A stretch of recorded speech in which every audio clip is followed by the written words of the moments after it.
Pegang kunci surga, gak pegang kunci neraka. Maka aneh kalau kamu masuk neraka itu aneh. Coba kita pegang kunci surga apa kunci neraka? Tapi kadang teman saya suka neraka ora ono kuncine. Karena tidak ada pintunya. Terus saya bilang, kamu kok tahu? Memangnya mau ke sana, kata saya. Saya tidak punya rencana tahu neraka. Karena nanti di antara syafaatnya Quran itu orang kalau mau masuk neraka tidak jadi. Ya nggak apa-apa ya, diatur sendiri. Jadi di antara syafaatnya Quran itu orang nggak jadi masuk neraka. Jadi syafaat itu ada dua, dari neraka diangkat ke surga, dan itu bisa lama itu. Tapi kalau syafaatnya Quran itu yang belum masuk neraka supaya nggak jadi masuk neraka. Karena neraka juga punya aturan, dia juga kena aturan fikih. Jadi, betul ini, saya ada guyon. Jadi kena konstitusi apa? Fikih. Sama tak ceritani syafaatnya Quran itu. Ada orang itu beling itu fasik. Itu dia hafal surat Tabarok. Hafal betul. Tabarakalladzi biyadihil mulku wa huwa ala kulli syai'in qadir alladzi khalaqal mauta wal hayata. Pertanyaannya gini, boleh enggak orang menginjek surat Baqarah? Boleh enggak? Enggak. Padahal orang hafal Quran itu artinya ayat itu ada di hatinya. Fa inna wa ta'ala la yu'adzibu qalban wa al-Qur'ana. Allah tidak akan menyiksa hati yang menyimpan Quran, yang jadi flash disknya Quran, yang jadi rekaman Quran. Singkat cerita orang ini hafal.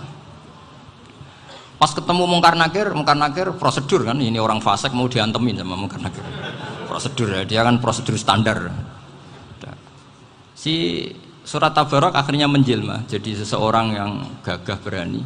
Kamu nggak boleh nyiksa orang ini. Saya ini kalamullah. Kalau kamu nyiksa dia berarti nyiksa saya. Kamu berani sama kalamullah. Wah ya tidak berani jadi Mungkar Nakir. Tapi orang itu nakal, harus saya gebukin. Tapi kata Quran tadi, tapi saya di situ pasti kena saya. Oh debat, nggak ada lajnahnya, ini nggak ikut. Kalau Gus Wirjon ikut jadi lajnah. Kalau jadi lajnah pasti kroninan. Kalau santrinya dimenangkan nanti. Akhirnya debat. Ya sudah kita ketemu Allah. Akhirnya Mungkar Nakir sama Quran tadi surat Tabarok datang sowan sama Allah. Terus kata Allah, memangnya kenapa Mungkar Nakir? Saya harus nyiksa dia karena dia fasik ya Allah. Memangnya kenapa surat Tabarok? Saya ada di situ. Menurut aturan orang tuh nggak boleh injak-injak Quran. Kalau dia nutuk saya, nutuk Quran, itu harus dikasih tahu fikihnya Mungkar Nakir. Akhirnya Allah ngendikan gini ke surat Tabarok, ya sudah terserah kamu. Kalau terserah kula Gusti, Mungkar Nakir nggak boleh nyentuh orang ini. Ya sudah selamat.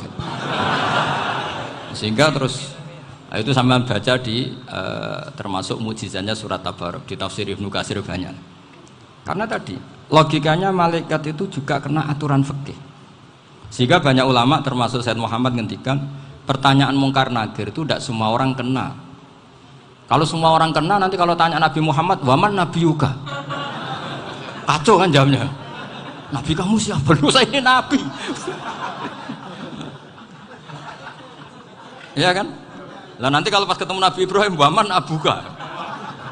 Jadi repot kan? Makanya ada kiai yang guyon kalau ditanya, marab buka? Saya ini guru tauhid sembrono. Saya ini ngajar Ummul Barohin, kamu tanya marab buka? Masyhur itu keramatnya Imam Malik itu. Ada Ashabu Malik, rajulun min ashabi Malik. Beliau ditanya Mungkar Nakir, marab buka manabiuka? Imam Malik datang, ini seumur-umurnya itu ngajar tauhid. Kok kamu bedai itu enggak sopan kamu? Dan kita berharap barokah sampean ngaji nanti itu. Yes. Malaikat itu anak sungkane itu. Jadi itu. Dan saya meskipun guyon itu serius. Bedanya orang alim sama ndak itu di situ. Kalau orang alim itu guyon itu masih bener, masih serius. Coba saya bacakan ayatnya. Ala inna auliya Allahi la khaufun alaihim wa lahum yahzanun. Terus lahumul busyra fil hayatid dunya fil akhirah. Artinya kalau Mungkar Nakir dengan penampilan garang gitu, berarti ada ketakutan apa enggak? Ada, padahal ciri utama walinya Allah tidak ada ketakutan. Makanya itu termasuk dalilnya Sayyid Muhammad, tidak semua orang alami seperti itu karena wali-wali itu la khaufun alaihim wa lahum yahzanun. Wah anak kiai ketemu karena kerja buat tidur wedek. Iku dresege ora kok pertanyaan tok nak konan santri piye. Lho isen wis kiai dihanjuti Mungkar Nakir. Malu gak kira-kira? Mesti pelengani konan santri piye. Nak jawabannya gampang karena pernah ngajar tauhid. Makanya Sayyidina Ali ini cerita ini ada di kitab Nurul Dholam. Sama lihat di kitab Nurul Dholam karangannya Syekh Nawawi Banten. Itu Sayyidina Ali itu ya, andai kan orang biasa mungkin ya agak-agak hasut, tapi ini wali gak boleh kamu katakan hasut. Dia itu mangkal sama Umar. Orang kok setiap orang pernah dibentak. Apa dia berani bentak Munkar Nakir? Penasaran dia. Bagaimana kerengnya Umar itu berlanjut enggak gitu kira-kira. Akhirnya minta, ya Allah saya minta kasyaf. Ya karena yang minta Sayyidina Ali karena mau wajah dituruti sama kasyaf. Dilihat Sayyidina Umar pas meninggal itu. Jadi hasud itu ya kadang penting asal baik. Loh betul bahasa Kanjeng Nabi kadang la hasada illa fisnaten. Itu Nabi bahasakan ya hasad. Gus Firson saja yang nafsirkan ghobtoh itu kan gaya-gayanan sebagai ulama. Aslinya Nabi ngendikannya itu la hasada illa fisnaten. Ulama yang ganti itu namanya ghobtoh. Wong Nabi sendiri nyebut hasad kok kamu tafsiri ghobtoh. Ya hasad ya hasad. Udah enggak usah ditawil-tawil pokoknya gitu. Kalau sama nggak percaya nggak apa-apa. Kok gitu aja kok repot. Karena sama nggak percaya kemungkinannya dua. Satu nggak ngerti. Dua sama-sama alim. Kan dari awal kalau sama-sama alim kan laisa li alimin ayuqallida aliman akhor. Kita nggak perlu saling mengikuti. Ngapain hasud? Biasa aja. Akhirnya Sayyidina Ali kasar. Pas Umar bangun, setelah mati kan bangun, setelah meninggal bangun. Munkar Nakir datang dengan perang yang sangat garang. Itu digambarkan Sayyidina Ali matanya itu kal kidril ghali. Kayak apa? Kendil yang apa? Menganga. Wah, seru. Sayyidina Ali senang, paling takut ini Umar. Senangnya bukan main. Wah, ini mesti takut Umar. Biasa. Ternyata enggak, Umar malah bangkit. Woi, Munkar Nakir aja. Kamu tahu menghadapi siapa? Itu betul ya? Kamu itu menghadapi temannya ahabbal khalqi ilallah. Yang diandalkan temannya bukan dia. Kamu tahu yang kamu hadapi, saya ini teman kekasihnya Allah. Jadi boleh kamu mengandalkan Mbak Virjon.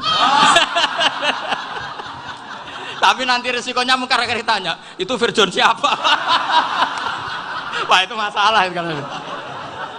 Makanya syaratnya wali itu harus ma'rufun fis sama. Di langit sudah populer. Makanya dulu ada orang yang saking seninya Abdul Qadir ditanya apa saja jamnya Abdul Qadir Al-Jilani itu aman karena beliau populer. Makanya program kita harus populer dulu di langit.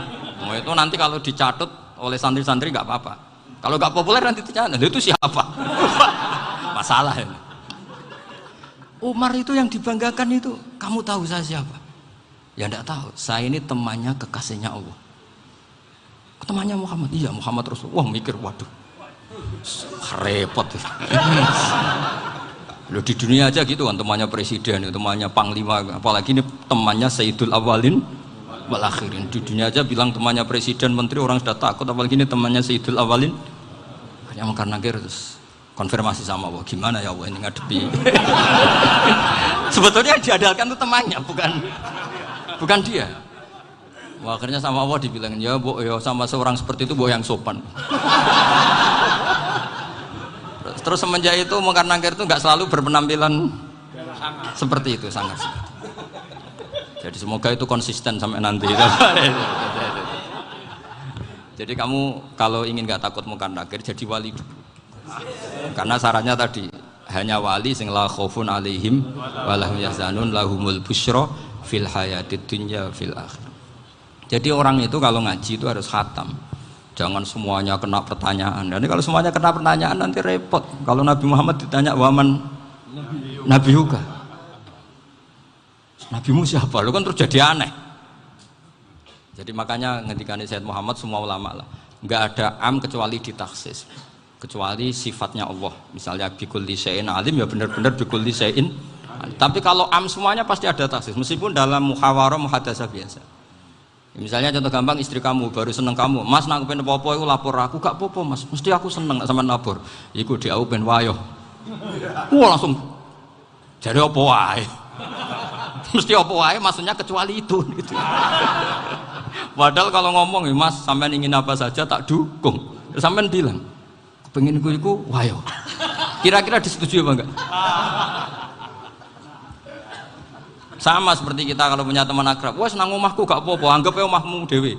Terus mlebu-mlebu kamar. Jadi tidak ada am kecuali di taksis. Artinya kalau ada cerita bahwa orang mati pasti ngalami ditanya mungkar nangkir, itu pasti ada am yang di